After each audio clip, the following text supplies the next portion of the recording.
లూకా సువార్త 22వ అధ్యాయం. పస్కా అనబడిన పులియని రొట్టెల పండుగ సమీపించెను. ప్రధాన యాజకులను శాస్త్రులను ప్రజలకు భయపడిరి గనుక ఆయనను ఎలాగు చంపింతుమని ఉపాయము వెదకుచుండిరి. అంతటా 12 మంది శిష్యుల సంఖ్యలో చేరిన ఇస్కరియోతు అనబడిన యూదాలో సాతాను ప్రవేశించెను గనుక వాడు వెళ్ళి ఆయనను వారికెలాగు అప్పగింపవచ్చునో దానిని గూర్చి ప్రధాన యాజకులతోనూ అధిపతులతోనూ మాట్లాడెను. అందుకు వారు సంతోషించి వానికి ద్రవ్యమియ్య సమ్మతించిరి.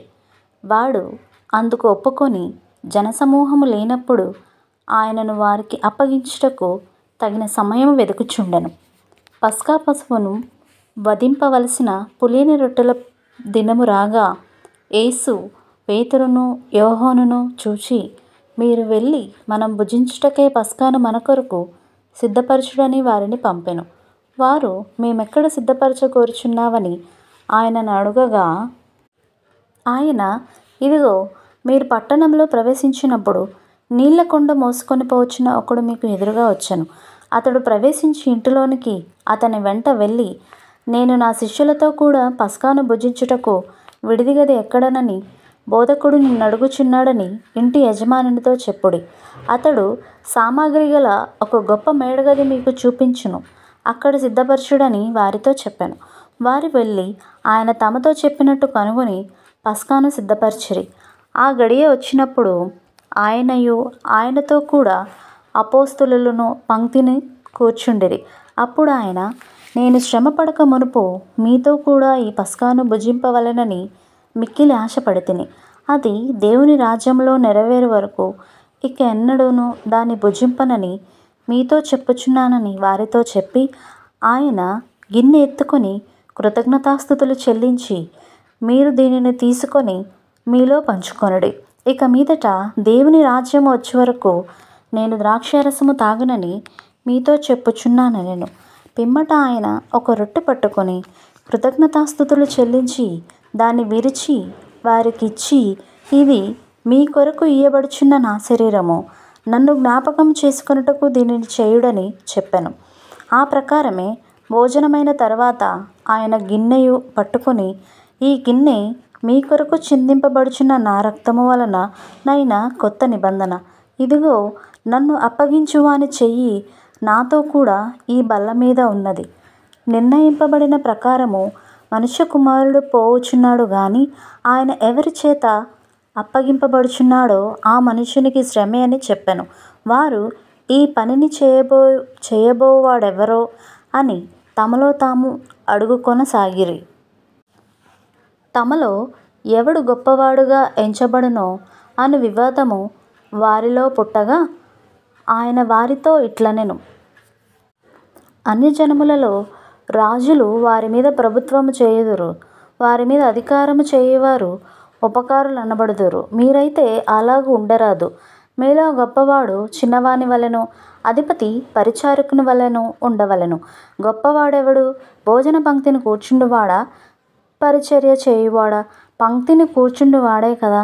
అయినను నేను మీ మధ్య పరిచర్య చేయవాని వలె ఉన్నాను. నా శోధనలో నాతో కూడా నిలిచియున్నవారు మీరే.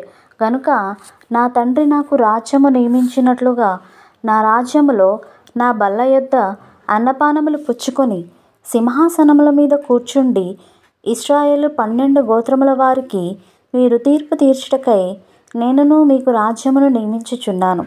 సీమోను, సీమోను, ఇదిగో, సాతాను మిమ్మును పట్టి గోధుమల వలె జల్లించుటకు మిమ్మును కోరుకొనెను గాని నీ నమ్మిక తప్పిపోకుండునట్లు నేను నీ కొరకు వేడుకుంటుని. నీ మనస్సు తిరిగిన తరువాత నీ సహోదరులను స్థిరపరచుమని చెప్పెను. అయితే అతడు, ప్రభువా, నీతో కూడా చెరలోనికిని మరణమునకును వెళ్ళుటకు సిద్ధముగా ఉన్నానని ఆయనతో అనగా, ఆయన, పేతురు, నీవు నన్నెరుగనని ముమ్మారు చెప్పు వరకు నేడు కోడి కూయదని నీతో చెప్పుచున్నానెను. మరియు ఆయన, సంచియు జాలెయు చెప్పులను లేకుండా నేను మిమ్మును పంపినప్పుడు మీకు ఏమైనా తక్కువాయెనా అని వారు అడిగినప్పుడు వారు ఏమీయూ తక్కువ కాలేదనిరి. అందుకాయన, ఇప్పుడైతే సంచియు గలవాడు సంచియు జాలయు తీసుకొని పోవలెను. కత్తి లేనివాడు తన బట్ట నమ్మి కత్తి కొనుక్కొనవలెను. ఆయన అక్రమకారులలో ఒకడుగా ఎంచబడెను అని వ్రాయబడిన మాట నా యందు నెరవేరవలసి ఉన్నది. ఏలయనగా నన్ను గూర్చిన సంగతి సమాప్తమవుచున్నదని మీతో చెప్పుచున్నానెను. వారు, ప్రభువా, ఇదిగో ఇక్కడ 2 కత్తులున్నవనగా చాలునని ఆయన వారితో చెప్పెను. తరువాత ఆయన బయలుదేరి తన వాడుక చొప్పున ఒలీవల కొండకు వెళ్ళగా శిష్యులను ఆయన వెంట వెళ్ళిరి.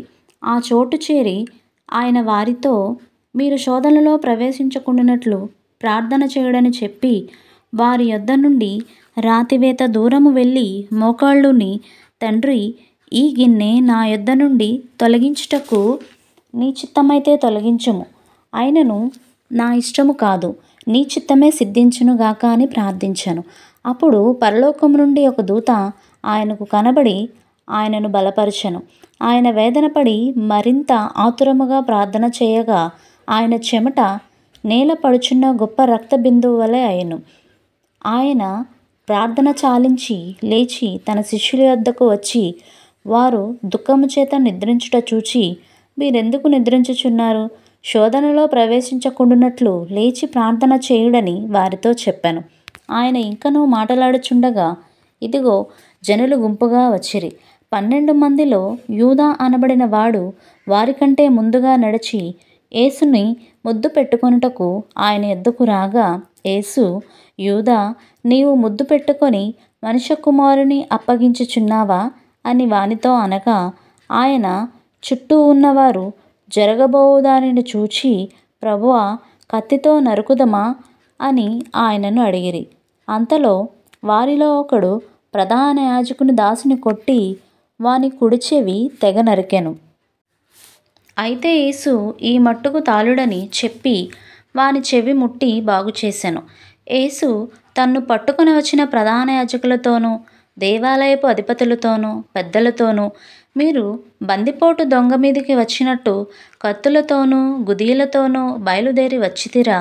నేను అనుదినము మీ చెంత దేవాలయములలో ఉన్నప్పుడు మీరు నన్ను పట్టుకొనలేదు. అయితే ఇది మీ గడియయు అంధకార సంబంధమైన అధికారమును అనెను.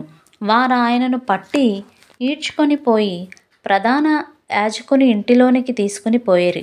పేతురు దూరముగా వారి వెనుక వచ్చుచుండెను. అంతటా కొందరు నడుముంగిట మంట వేసి చుట్టూ కూర్చుండినప్పుడు పేతురును వారి మధ్య కూర్చుండెను.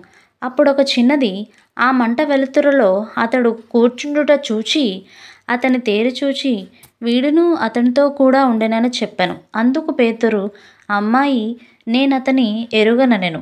మరికొంతసేపటికి మరి ఒకడు అతని చూచి, నీవును వారిలో ఒకడవనగా పేతురు, ఓయి, నేను కానెనెను. ఇంచుమించు ఒక గడియైన తరువాత మరి ఒకడు, నిజముగా వీడును అతనితో కూడా ఉండెను, వీడు గలిలయుడని దృఢముగా చెప్పాను. అందుకు పేతురు, ఓయి, నీవు చెప్పినది నాకు తెలియదనెను. అతడింకనూ మాటలాడుచుండగా వెంటనే కూసెను.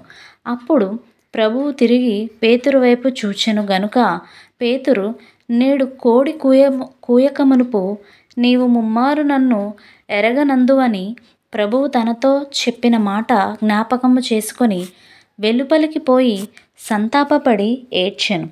యేసును పట్టుకొనిన మనుషులు ఆయనను అపహసించి కొట్టి ఆయన ముఖము కప్పి, నిన్ను కొట్టినవాడెవడో ప్రవచింపమని ఆయనను అడిగి ఆయనకు విరోధముగా ఇంకను అనేక దూషణ వచనములాడిరి.